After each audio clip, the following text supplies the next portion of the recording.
10 минути интензивен дожд во Скопје е доволен за целосно поплавување на канализационата и атмосферска мрежа на градот. Сечењето на зеленилото и градежната експанзија ги натера граѓаните да станат инспектори за урбанизам, кои будно ги следат плановите на општините. Силеџи. Силеџинство, ништо друго. Аеродром центар Карпош веќе се претворија во населби со двојно повеќе жители од капацитетите, зошто нема одлучност кај градоначалниците за крај на градежната експанзија воведена со амин од претходниците. Имате притисоци сакате да кажете? Не би кажал детали. Има ли излез?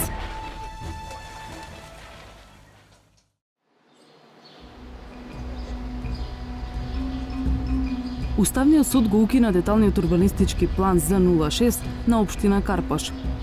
Планот е во населба Тавталиџе, за кој локалното население жестоко реагира подолго време. Од изелени катчиња се претвораат во висококатници. Одлуката на Уставниот суд е укинувачка, а не поништувачка. Тоа значи дека општината веќе не смее да издава нови градежни дозволи додека не го измени планот. Одлуката не ги опфаќа веќе изградените бетонски зданија, кои додека судот одлучуваше, веќе никнаа во Карпош. Токму поради ова граѓанските активисти бараат брза реакција од Уставниот суд за уште 3 други иницијативи за детални урбанистички планови во Карпош, кои според нив се закана за животната средина во општината. Правда пред Уставен се бара поради сомнеж за незаконско носење на плановите во општината во време на претходниот градоначалник Стефчо Јакимовски, вели активистката Невена Георгиевска. Ја снимавме на булеварот Илинден, каде се случува градежна окупација. За 04 овој урбанистички план е даден на Уставен суд заради тоа што се сомневавме дека не е запазена процедурата на негово донесување и донесено е решение од Уставен суд да се поведе таква постапка. Освен овој детален урбанистички план и за 05 делот од Карпош 3 и за 19 тој е во влае. Ги следевме последните 3 години што се случуваше во општината Карпош, како се носеа тие детални урбанистички планови. Бев сигурна дека сигурно има пропусти и дека со новата власт, самата власт така ветуваше пред изборите дека ќе се направи ревизија на сите детални урбанистички планови и дека на некој начин ќе се стопира ова лудило што се случува во Карпош, градењето, значи според нас неплански и на брзина. Во постојниот сообраќаен урбанистички хаос, Георгиевска вели дека уште една цела населба на булеварот Илинден би била премногу за нормално живење. Не знам, ја едноставно би требало да се иселам од Карпош, затоа зашто и сега веќе не се живее. Значи имаме неподнослива бука од сообраќајот. Градинките се пренатрупани, се чека година дена за запишување на дете. Доколку овде би имал улица, не знам, вајде наместо пола сат до работа ќе треба 45 минути, 50, да идеме само до следната раскрсница. Кога би се правила ревизија на сите овие дупави, да се проверат сите бројки, ќе излезат многу нерегуларности. Поднесовме и барање до општина Карпош сама да донесе мораториум. Освен дупот за Тавталиџе, за кој веќе има одлука, судот ги разгледува и другите иницијативи, но нема рокови до кога треба да се изјасни. Од друга страна, инвеститорите на терен итаат да ги комплетираат бетонските зданија. За ова свесен и градоначалникот Стефан Бокоев, кој вели дека проблемот е наследен, но за идните чекори ќе почека на одлуките од Уставен.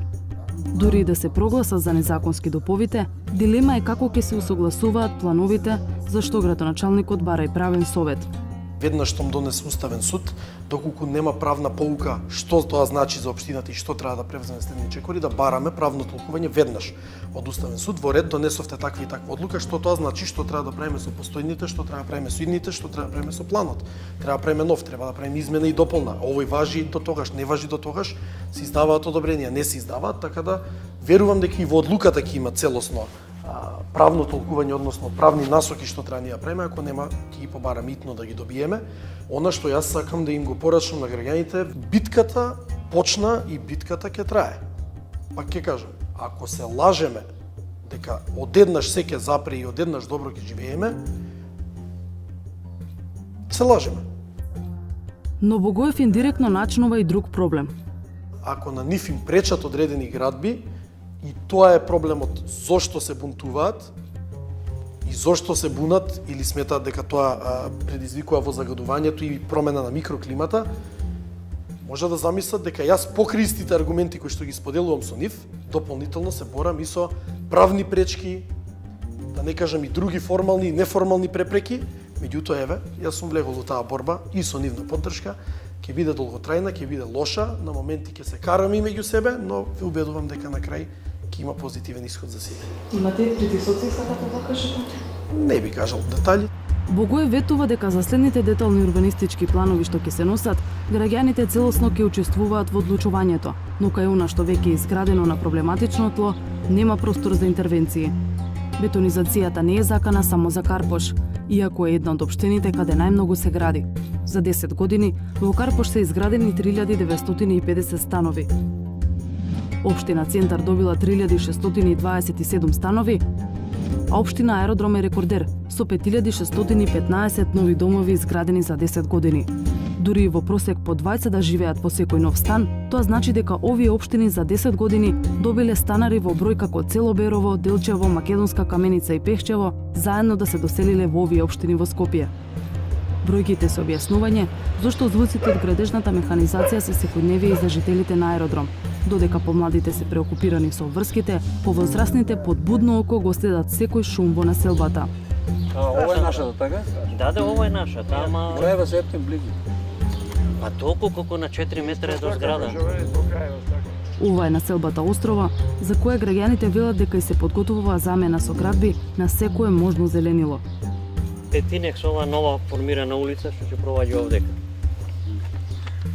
Еве ги овие згради овдека се што почнаа да прават таму. Овдека ќе има друга, пред нашава има уште една и таму позади кај мостот има уште една зграда. Ова е ново формираниот пат. Ова све треба десконо игралиште ќе го рушат, овие дрва све ќе ги рушат овдека, за да го истераат патот овдека и тој пат ќе оди натак. Силеџи. Силеџиство, ништо друго. Додека жителите анализираат, на неколку метри од нив веќе се гради. Инвеститорите одат по зацртаниот пат, а граѓаните велат дека тропаат на затворени врати во општината. Ама мислам што е почнато тоа, тешко нешто да успеем. Но Острово не е единствената локација каде се планирани нови згради. Парцелата кај Мајчин дом, просторот кај Тобако 2, кој екс-градоначалникот Ивица Коневски го чинеа пораст на изборите, продолжуваат да се реализираат и во време на новиот градоначалник Златко Марин. Годината е 2018 и на власт тука е градоначалникот Златко Марин, а не како до пред некоја година Ивица Коневски. За жал, пейзажот е ист како во времето на Ивица Коневски и може да се види прашина на сите страни и нови згради како никнуваат како печурки. Значи, допред речи се 3 месеци, нова место имаше парк со детски игралишки и со многу дрвја, кои што беа пресечени за да се изгради оваа зграда.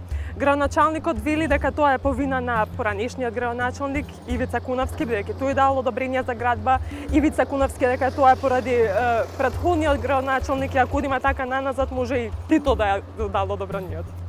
Манојловска вели дека нема соборци што би ја поддржале во битката за спас на зеленилото во општина Аеродром, но нема слух ниту од општината. Пред 2 месеца емисијата Проверено објави дека за зградата кај Тобако 2 изведуваче фирмата Специјал градба, чиј управител е Кочо Стојчевски, раководител на секторот за локален економски развој на општина Центар, познати како нарачител на инспекцијскиот надзор на зградата на ВМРО ДПМНЕ. На тоа градоначалникот одговори дека не го интересира и нема надлежност да проверува кој гради. Златко Марин, кој кампањата ја темелеше на критика на спорните допови на претходникот Коневски, сега со молк ги следи граѓанските реакции, иако камиони на градежните компании го окупираат аеродром. Профитот стана најважното нешто кај луѓе во себе. Војнина ви гарантирам дека квалитетот на живот ќе биде приоритет, а не профитот на инвеститорите. За 360 степени вели дека ставот не е променет, туку дека и тој, како и другите градоначалници, нема право да интервенира на веќе донесени допови. Според правилникот што е од 2015 година, право на бришење на маркици ние немаме. Дали знаете дека токму овие детални урбанистички планови го чинеа пораз претходниот градоначалник на локалните избори? Токму затоа во иднина нема да ги правиме ние под теркот како што ги правил претходникот.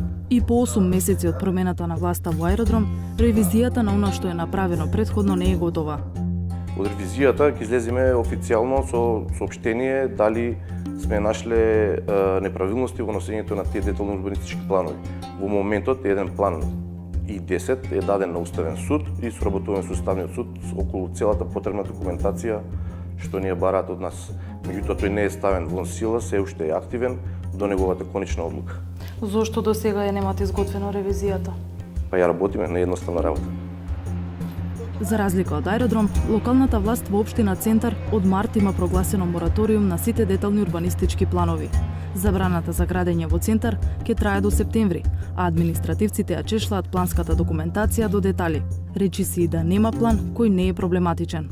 Да почнам од јавниот простор, не се третирал никако. Друга една работа која никако не е третирана е квалитетот на живот, односно хуманите услови за живење. Еве како би требало планираната состојба да изгледа, каква е постојната, каква е планираната во 3D. Еве ги анализите на сенки. Зошто ја правиме анализата? Зеленило нема ни да вире ако не допре сончев зрак. Сите овие планови кои се во некоја фаза на донесување, кои не се донесени, ние сега ги унапредуваме, односно постои една стручна комисија која има утврдена методологија за квалитативна евалуација. По сите тие чекори се прават забелешки и извештаи кои му се доставуваат на планерот, односно на планерската куќа, за да ги имплементира во планот. До последно се внимава сите забелешки да бидат имплементирани во планот, за да планот кој ќе дојде на јавна расправа им биде доволно јасен на граѓаните. Но паралелно со ревизиите, од општината велат дека одлучуваат и за уривање секаде каде што има законска основа. Така паднаа споменикот на ќосето пред судовите и неколку бараки во Центар, но не и спорната тераса на партиската зграда на ВМРО ДПМН. Градоначалникот Саша Богдановиќ вели дека партиското седиште е доказен материјал во истрага и мора да се почека судската завршница, но за уривање на незаконските градби нема дилема. Дали тоа значи дека онаму каде што е веќе изградено, а сепак не била испочитувана процедурата, дека ќе се легализира тоа, бидејќи е доцна да се интервенира или ќе има рушење? Не, таму каде што имаме решение донесено за рушење, таму постапуваме, веќе имаме неколку објекти постапено, сега сме во фаза бидејќи не можеме да постигнеме, има навистина доста наследени проблеми во тој дел. Веќе сме во фаза беше расчистувањето на урбан парк, потоа следи расчистување на дивите тераси кои што навистина е сериозен проблем во општина Центар веќе подолго време. Ние имавме неколку реакции за Беко, конкретно тука станува збор за приватна сопственост и ние не можеме да реагираме на волјата на самиот сопственик, дали сака да го отстрани или не знам, да прави некоја реконструкција или било што со тој објект, така да тоа е негово право, ние само реагираме и постапуваме, изрекуваме и мерки и глоби во случај да имаме проблеми. Имаме веќе постапено неколку пати. На другата страна на вагата е финансискиот интереси на општините. Оти големи приливи во општинските каси легуваат врз основа на комуналии. И државата гледа свој интерес во тоа градежната механизација да биде активна, бидејќи тоа директно се одразува на економскиот раст. Квалитетот на животот на граѓаните се уште не добива видно место во пресметките.